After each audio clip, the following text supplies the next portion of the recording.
जय हिंद दोस्तों। आज के इस वीडियो में मैं लाया हूं आप सभी के लिए छत्तीसगढ़ सामान्य ज्ञान के भूगोल के 10 वस्तुनिष्ठ प्रकार के प्रश्न। आप इन प्रश्नों को देख करके अपनी तैयारी को चेक कर सकते हैं। आप 10 में से कितने प्रश्नों को सही जवाब दे सकते हैं। तो चलिए आज का वीडियो स्टार्ट करता हूँ। आप सभी लोग अंत तक इस वीडियो को देखेंगे और चाहें तो नोट कर सकते हैं आपके कितने प्रश्न इसमें सही हो रहे हैं। चलिए स्टार्ट करते हैं आज की वीडियो का पहला प्रश्न है। यहाँ पे आप लोग देखिए, छत्तीसगढ़ की किस दिशा में छोटा नागपुर का पठार स्थित है। भूगोल से संबंधित ही पूरे 10 प्रश्न रहने वाले हैं। यहाँ पे ऑप्शन दिया गया है कि उत्तर पश्चिम, उत्तर पूर्व, दक्षिण पश्चिम, दक्षिण पूर्व। तो इसको आप लोग देखिए और आप लोग बताइए कि क्या सही आंसर हो सकता है आप लोगों के हिसाब से। आपको क्या बताना है, छोटा नागपुर का पठार किस दिशा में स्थित है। तो छोटा नागपुर का पठार जो राइट आंसर है वो बी होने वाला है कि उत्तर पूर्व में, छत्तीसगढ़ के उत्तर पूर्व में छोटा नागपुर का पठार स्थित है। उत्तर पूर्व में ही क्या झारखंड लगता हुआ है और झारखंड में क्या छोटा नागपुर का पठार स्थित है। ठीक है, नेक्स्ट क्वेश्चन देखते हैं। नेक्स्ट क्वेश्चन है आप सभी लोग के लिए, छत्तीसगढ़ के निम्नलिखित में से किस भाग में कन्हार बेसिन स्थित है। कन्हार बेसिन आपको बताना है कि किस भाग में स्थित है। तो पहला ऑप्शन है दक्षिण पश्चिम भाग, सेकंड ऑप्शन है उत्तर पूर्व सीमा भाग, थर्ड ऑप्शन है दक्षिण पश्चिम सीमा भाग और फोर्थ ऑप्शन है पूर्वी सीमा भाग। तो इसका राइट आंसर क्या हो जाएगा आप लोग देखिए, बताइए आप लोग इसका राइट आंसर क्या होगा। इसका जो राइट आंसर होने वाला है वो है उत्तर पूर्व सीमा भाग। तो जो झारखंड का मैंने पहला क्वेश्चन बताया कि झारखंड में छोटा नागपुर का पठार है, तो वहीं पे छत्तीसगढ़ जो उत्तर पूर्वी सीमा पर ही क्या है, कन्हार नदी है और वो क्या बनाती है, कन्हार बेसिन बनाती है। कन्हार बेसिन जो कन्हार नदी है वो झारखंड की सीमा को लगती है, छत्तीसगढ़ के साथ अलग भी करती है कुछ जगहों पर। ठीक है, तो इसका राइट आंसर क्या हो जाएगा, इसका राइट आंसर हो जाएगा उत्तर पूर्वी सीमा भाग में क्या है, छत्तीसगढ़ के कन्हार बेसिन स्थित है। थर्ड देखिए, थर्ड जो है, छत्तीसगढ़ के निम्नलिखित में से किस दिशा में कोटरी बेसिन स्थित है। कोटरी बेसिन का दिशा बताना। 3 क्वेश्चन दिशा से संबंधित हैं। छत्तीसगढ़ के जो प्रदेश है उसमें दिशा आपको याद होना बहुत ही ज़्यादा इंपॉर्टेंट है। बहुत सारे प्रश्न इस प्रकार से आते हैं। पहला ऑप्शन है आपको उत्तर पश्चिम, दूसरा ऑप्शन है उत्तर पूर्व, तीसरा ऑप्शन है दक्षिण पश्चिम, चौथा ऑप्शन है दक्षिण पूर्व।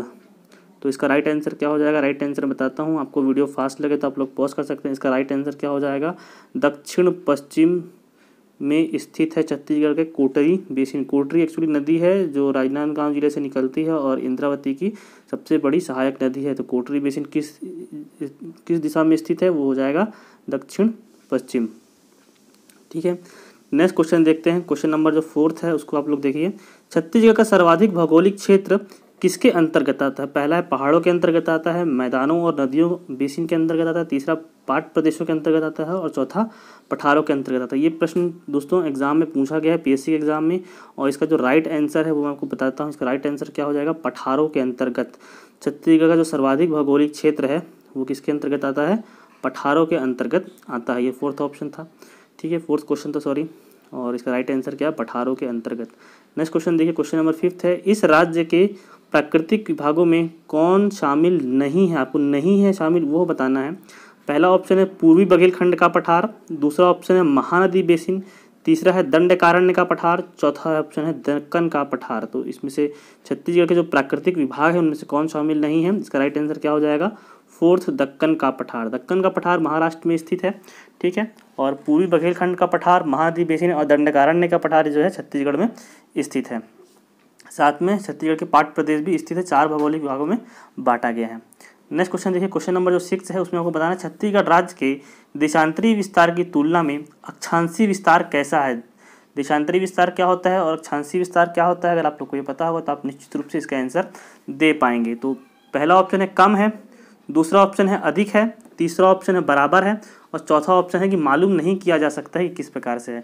तो देखो, सबसे पहले दोस्तों ये समझना जरूरी है, जैसे हमारा छत्तीसगढ़ मान लीजिए ऐसा है, तो ये जो हो जाएगा देशांतरी विस्तार कैसे करेंगे, वो एक प्रकार से देखा जाए तो चौड़ाई होती है वो देशांतरी विस्तार होता है और ये क्या होता है, अक्षांशीय विस्तार होता है। छत्तीसगढ़ की जो लंबाई है ऊपर से नीचे ये अधिक है और इसी को हम लोग क्या कहते हैं, अक्षांशीय विस्तार हम लोग कहते हैं।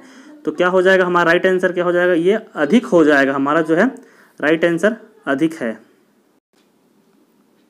तो जो अक्षांशीय विस्तार छत्तीसगढ़ का वो कितना डिग्री, 217 डिग्री 46 मिनट से लेकर के 24 डिग्री 5 मिनट तक है।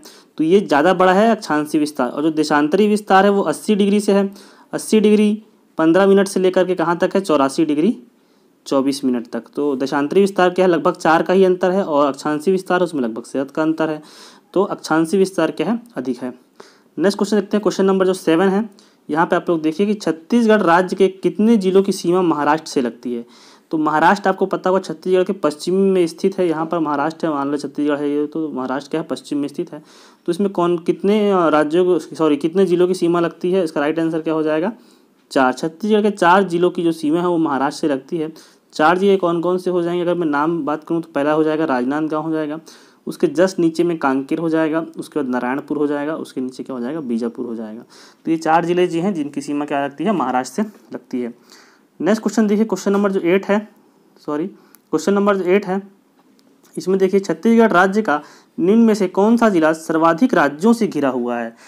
आपको ये बताना है कौन सा जो जिला है वो सर्वाधिक राज्यों से घिरा हुआ है। यहाँ पे जिले को जिले से घेरने की बात नहीं हो रही है। पहला ऑप्शन देखिए सूरजपुर है, दूसरा ऑप्शन है बस्तर, तीसरा ऑप्शन है बलरामपुर, चौथा ऑप्शन है नारायणपुर। तो यहाँ पे आप लोग देखिए इसका राइट आंसर क्या हो जाएगा, इसका राइट आंसर हो जाएगा सी बलरामपुर। जो बलरामपुर है वो 3 राज्यों से घिरा हुआ है दोस्तों।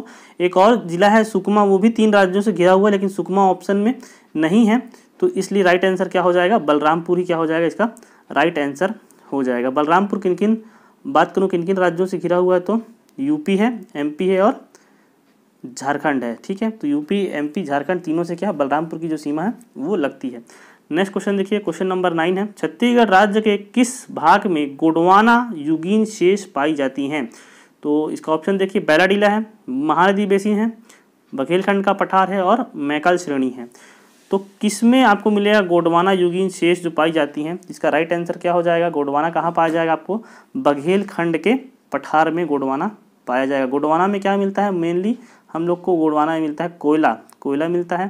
ठीक है, तो कोयला कहाँ पाया जाएगा, ऊपर वाला जो एरिया छत्तीसगढ़ का वहाँ पे कोयला मिल जाता है, कोरिया, सूरजपुर, सरगुजा वाले एरिया में। ठीक है, तो इसका राइट आंसर क्या हो जाएगा, बघेलखंड का पठार। लास्ट आज का क्वेश्चन है, 10वां क्वेश्चन है, छत्तीसगढ़ राज्य के निम्न भागों में से कौन सा सबसे पुरातन शैलों का बना हुआ, सबसे पुरानी शैलों का बना हुआ प्रदेश कौन सा है। यहाँ पे सरगुजा बेसिन है, रायपुर उच्च भूमि है, बैलाडीला की पहाड़ियाँ हैं और हसदेव रामपुर बेसिन है। तो इसका राइट आंसर क्या हो जाएगा, आप लोग देखिए बताइए इसका राइट आंसर क्या होगा। इसका राइट आंसर हो जाएगा बैलाडीला की पहाड़ियाँ। ये सबसे पुरानी शैलों से बना हुआ है।